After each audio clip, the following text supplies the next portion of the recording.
अंतिम दीक्षा के लिए तैयार हो कर्ण? प्रस्तुत हो गुरुदेव। वत्स, इस संपूर्ण ब्रह्मांड की रचना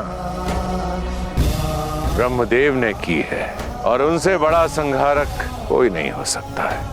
इसलिए ब्रह्मदेव के शस्त्रों से अधिक संहारक कुछ भी नहीं है।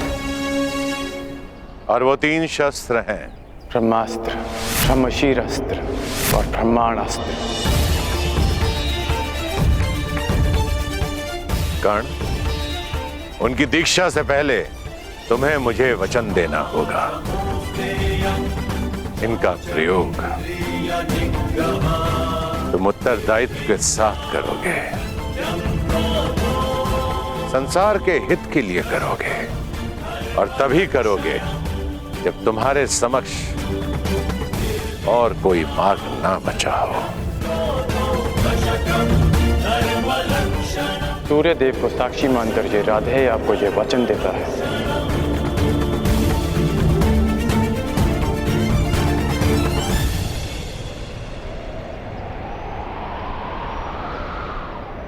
इन शस्त्रों को प्राप्त करने के पश्चात इस धरती पर किसी भी जाति का कोई योद्धा तुम्हें पराजित नहीं कर पाएगा।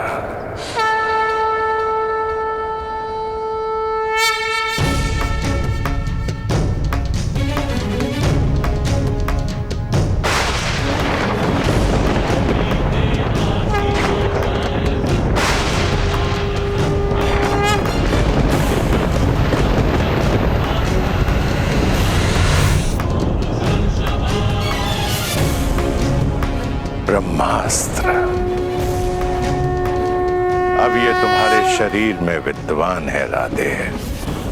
ब्रह्मास्त्र के पश्चात ब्रह्मदेव ने एक और महाशस्त्र का निर्माण किया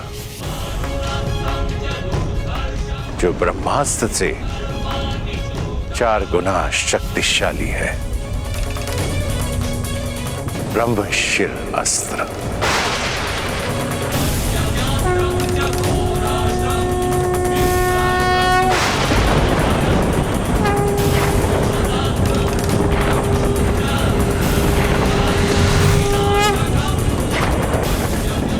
और अंत में ब्रह्मदेव ने एक और शस्त्र बनाया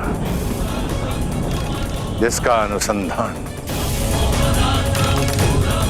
पूरे ब्रह्मांड को पलक झपकते ही संपूर्ण सृष्टि को नष्ट कर देगा।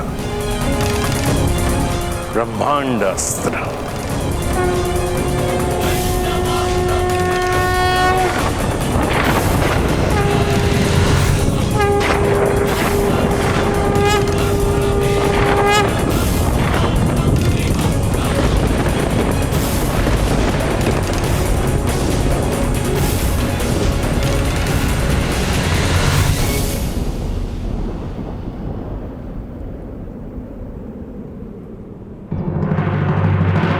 सूत पुत्र कर्ण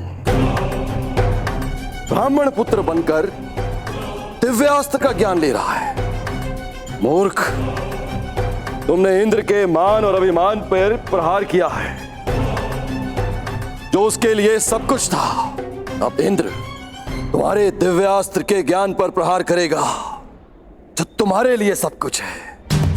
पर इंद्र सीधा प्रहार क्यों करेगा? यदि मेमना सिंह का मुखौटा पहनकर स्वयं सिंह की गोद में बैठ जाए तो उसका आखेट नहीं करते, केवल उस मेमने का मुखौटा हटा देना चाहिए तो उसका आखेट स्वयं सिंह ही कर देगा।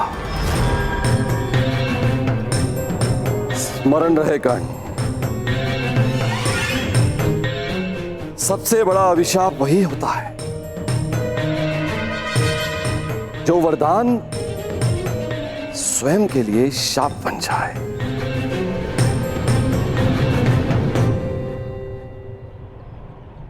आज मुझे ऐसा प्रतीत हो रहा है कि मैं मुक्त हो गया हूं। एक विचित्र दिव्य संतोष है मेरे मन में।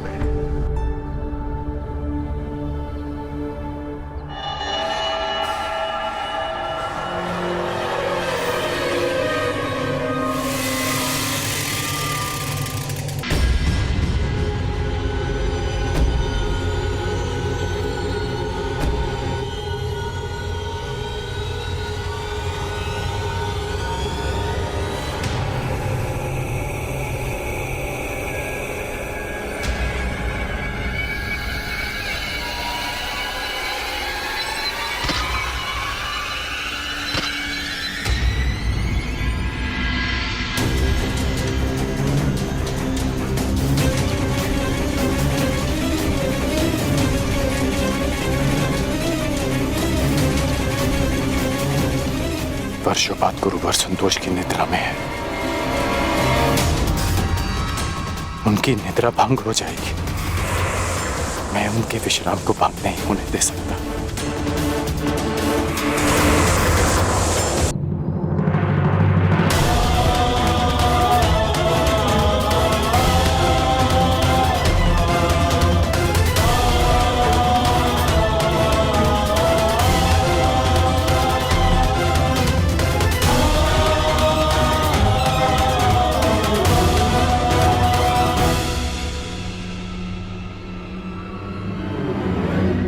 ये रक्त कहां से रिस रहा है?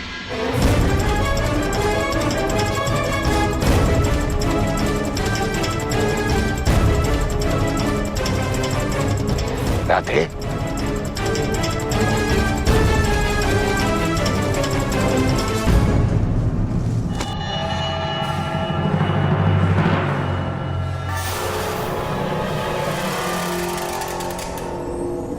इतने डंक साहब तुमने? तुम इस कीड़े को यहां से हटा भी सकते थे, इसे मृत्यु का द्वार भी दिखा सकते थे। अपने गुरु के विश्राम के लिए ये राधे कितना भी रक्त बहा सकता है, कितनी भी पीड़ा सह सकता है गुरुदेव। अपने गुरु की निद्रा के लिए इतना बड़ा त्याग,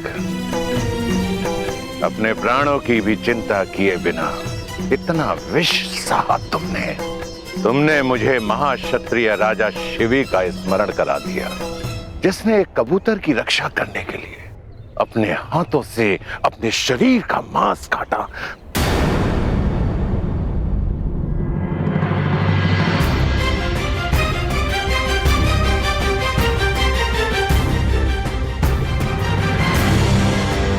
क्षत्रिय?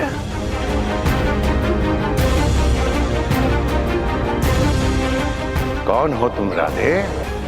मैं राधे, आपका शिष्य कर्ण। ये मेरे प्रश्न का उत्तर नहीं है कर्ण। मनुष्य अपने कर्म से बल और सिद्धि अर्जित करता है, परंतु जन्म और कुल से संचित संस्कार और गुण उसका साथ नहीं छोड़ते हैं।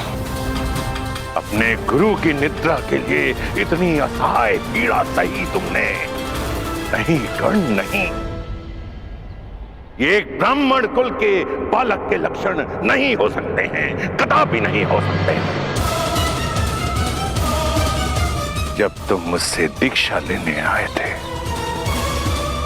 तब भी मैंने तुमसे यही प्रश्न पूछा था, और आज दीक्षा के समय भी मैं तुमसे यही प्रश्न पूछ रहा हूं। क्या तुम ब्राह्मण पुत्र हो? क्या तुम ब्राह्मण पुत्र हो?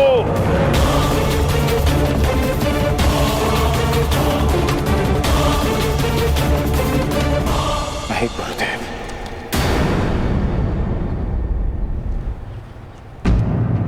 मैं एक सूत पुत्र हूं। राधे कर्ण, अधिरथ का पुत्र कर्ण। छल, पाखंड, असत्य अपने गुरु से। मैंने तुम्हें सच्चे मन से शिक्षा दी और तुमने अपने गुरु के साथ झूठ बोला, अपने गुरु के साथ छलावा। तुमने मेरे दिव्यास्त्रों को प्राप्त करने के लिए अपने गुरु से झूठ बोलने का महापाप किया है। रोग है तुम पर। अब तुम अपने गुरु से श्राप भी लेते जाओ। मैं जमदग्निपुत्र परशुराम तुम्हें श्राप देता हूं कि मेरे द्वारा दिए गए दिव्यास्त्रों का तुम उपयोग नहीं कर पाओगे। जिस समय तुम्हें इन दिव्यास्त्रों की सबसे अधिक आवश्यकता होगी, उस समय तुम इसके अनुसंधान की विधि भूल जाओगे।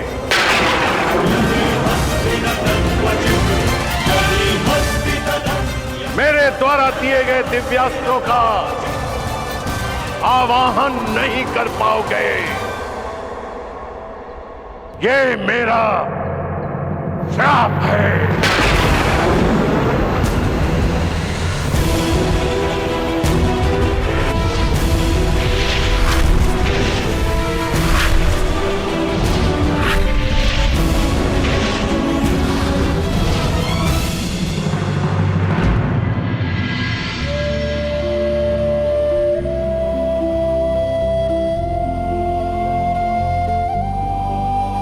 अपने गुरु से छल करने के पश्चात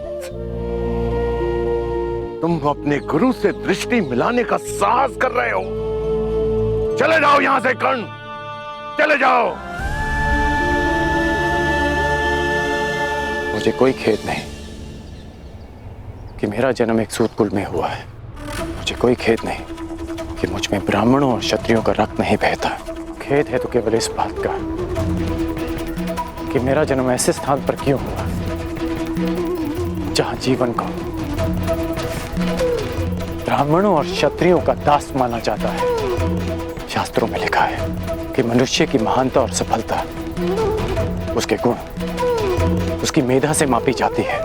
फिर क्यों किसी के जीवन पर उसके जन्म, जाति और कुल की छाप लगा दी जाती है गुरुदेव?